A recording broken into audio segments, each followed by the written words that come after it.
Hello students, welcome back to the session of economics.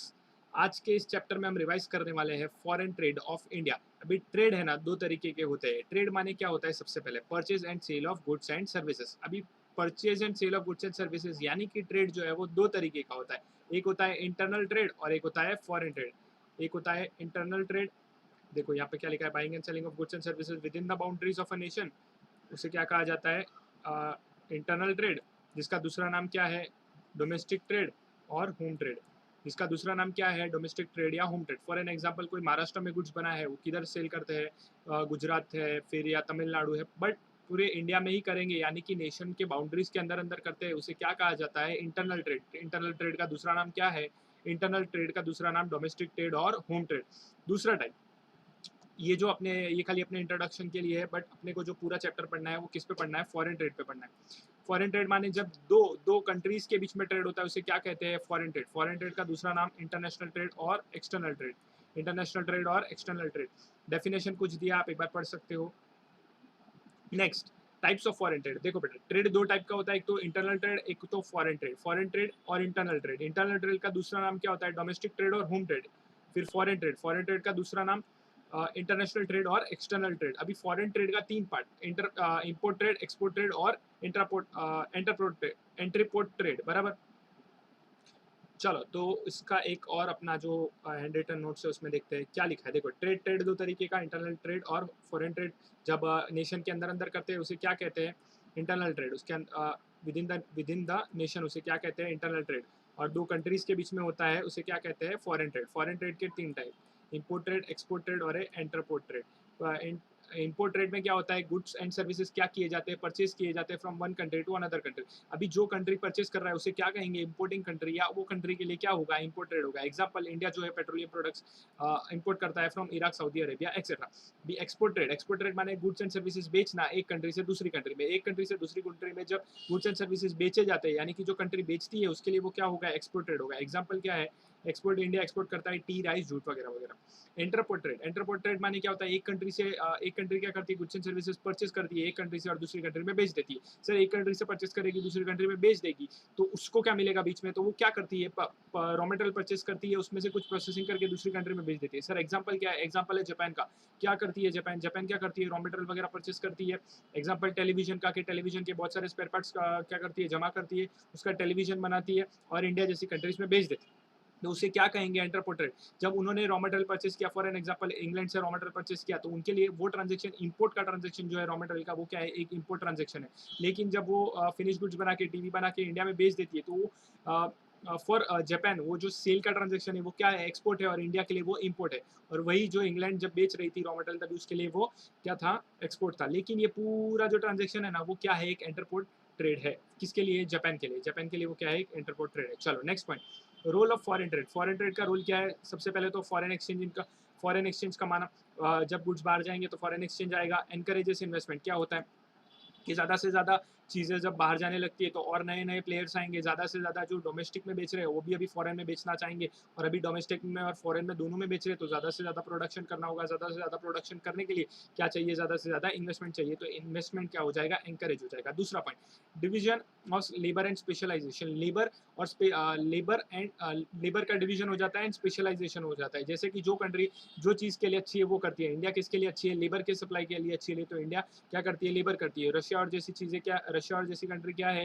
Equipment के लिए famous है, तो वो लोग वो करेंगे। Optimum allocation and utilisation of resources, यानी कि अगर समझो कि कुछ रिसोर्सेज वेस्ट पड़ रहे हैं, तो वो एक्सपोर्ट करने की वजह से वो क्या होगा? उसका optimum allocation, utilisation and allocation होगा। स्टेबिलिटी इन प्राइस लेवल, अगर समझो कि डोमेस्टिक लेवल पर आपको कोई लूट रहा है तो फॉरेन से कुछ इंपोर्ट हो जाता है। यानी कि पहले मोबाइल फोन्स वगैरह में बहुत ज़्यादा लूटम लाटी चल रही थी, तो क्या हुआ? चाइना के प्रोडक्ट्स लोग इंपोर्ट कर करके यहाँ पर बेचते थे, तो वो चक्कर में क्या हुआ? इंडिया वाले को डर लगा, तो वो लोग कम प्राइस कम कर देते थे, और वो चक्कर में क्या हो जाता था? प्राइस स्टेबल रह जाता था। अवेलेबिलिटी ऑफ मल्टीपल चॉइसेस, अभी क्या हुआ है कि सब कंट्री से अलग अलग तरीके के प्रोडक्ट्स आते हैं और अलग अलग फीचर्स के आते हैं, तो उससे होता क्या है कि जो बायर होता है उसको बहुत सारे चॉइसेस मिल जाते हैं। फिर brings reputation and helps on goodwill. होता क्या है कि लोग अभी जो इंडिया में बेच रहा है, डोमेस्टिकली बेच रहा है और एक पूरे वर्ल्ड में बेच रहा है, तो ज़्यादा किसका नाम होगा? जो पूरे वर्ल्ड में बेच रहा है, तो यानी कि उसका रेपुटेशन भी बढ़ेगा और गुडविल भी बढ़ेगा। चलो, ये क्या था? Features of foreign trade. Next is features of composition of India foreign trade. India के फॉरेन ट्रेड में क्या हुआ है?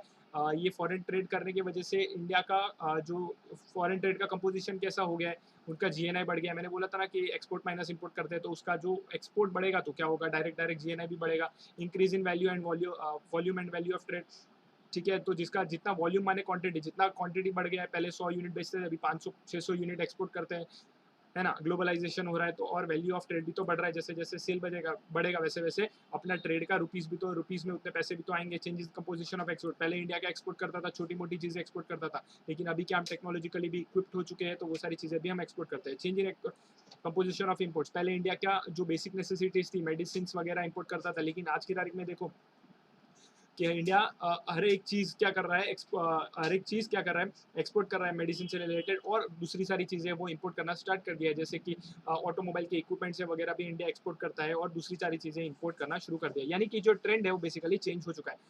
देखो सर, आपने बोला कि परचेस करेंगे, सेल करेंगे, फॉरेन ट्रेड होगा, बराबर है, लेकिन क्या होगा सर, ये करेंगे कैसे? गुड्स और सर्विसेज का मूवमेंट होगा कैसे? क्या रेलवे से होगा? नहीं सर। क्या रोडवे से होगा? ये सारी चीज़ें कर सकते हैं। कौन सी सर? बाजू में जो कंट्री है, यानी कि पाकिस्तान, नेपाल के लिए कर सकते हैं, लेकिन दूर-दूर की कंट्रीज़ है, उनके लिए हमें क्या करना होगा? समुद्री रास्ता लेना होगा, है ना? सुल्तान मिर्ज़ा वाली फ़िल्म सबने देखी है। तो उसे जो समुद्री रास्ते से जो ट्रेड करते हैं, उसे क्या कहते हैं? ओशिनिक ट्रेड। उसे क्या कहते हैं? ओशिनिक ट्रेड, ओके। सो इंडिया का जो 70% है, लगभग 68% जो है वो ओशनिक ट्रेड से होता है। डेवलपमेंट ऑफ न्यू पोर्ट्स, अभी क्या हो रहा है कि जब जैसे जैसे लोगों को पता चला कि समुद्री रास्ता ही बेस्ट है, जो ओशनिक ट्रेड है वो बेस्ट रास्ता होता है ट्रेड करने के लिए, तो लोगों ने क्या किया, ओशनिक ट्रेड का रास्ता लेने लगे आगे आगे। बट इससे हुआ क्या कि कुछ पोर्ट्स थे, कुछ लिमिटेड पोर्ट्स थे, जैसे कि मुंबई, चेन्नई, वैसे 2-3 ही पोर्ट थे जहाँ पर गर्दी होती थी बहुत ज़्यादा। तो क्या हुआ, इसकी वजह से नए नए पोर्ट्स बनाने पड़े और नए नए एम्प्लॉयमेंट अपॉर्चुनिटी भी जनरेट हुए। तो ये सारे क्या है, feature of composition of India.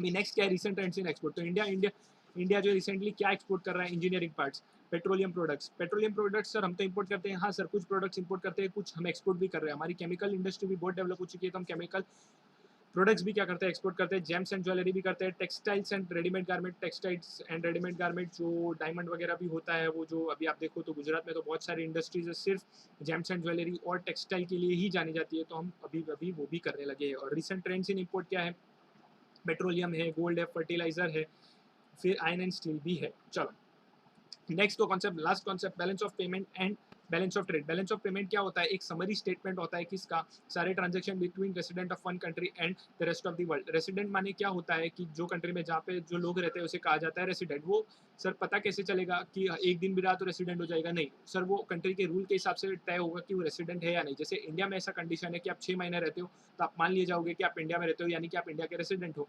तो जो अगर समझो इंडिया की बात करें तो वो इंडिया के लोग जितना भी सारे वर्ल्ड के लोगों से या बाकी कंट्री के लोगों से जितना भी ट्रेड करते हैं उसका एक समरी स्टेटमेंट होगा, उसे क्या कहेंगे, बैलेंस ऑफ पेमेंट, ठीक है। Done. Next point, balance of trade. Balance of trade माने क्या होता है, difference of export and import, difference of export and import for a given period, difference of export and import for a given period.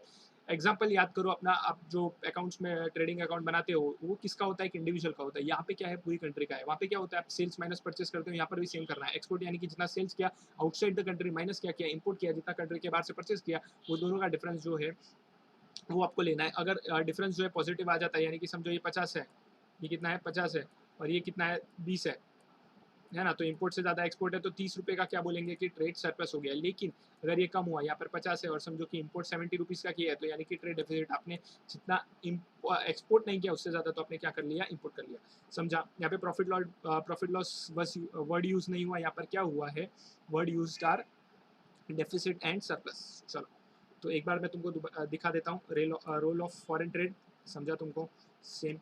फिर ये composition and direction of India's foreign exchange.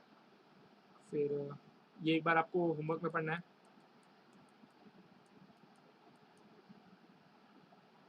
Direction of India's foreign trade पढ़ा दिया मैंने, India कहाँ जा रहा है अभी, क्या क्या कर रहा है, एक बार इसमें रीसेंट ट्रेंड्स इन एक्सपोर्ट्स। फिर ये एक बार होमवर्क में पढ़ना है तो पढ़ लेना, recent trends in imports, balance of trade, concept of balance of payment, समझो। सो इसी के साथ आपका चैप्टर नंबर 11 जो है वो खत्म होता है।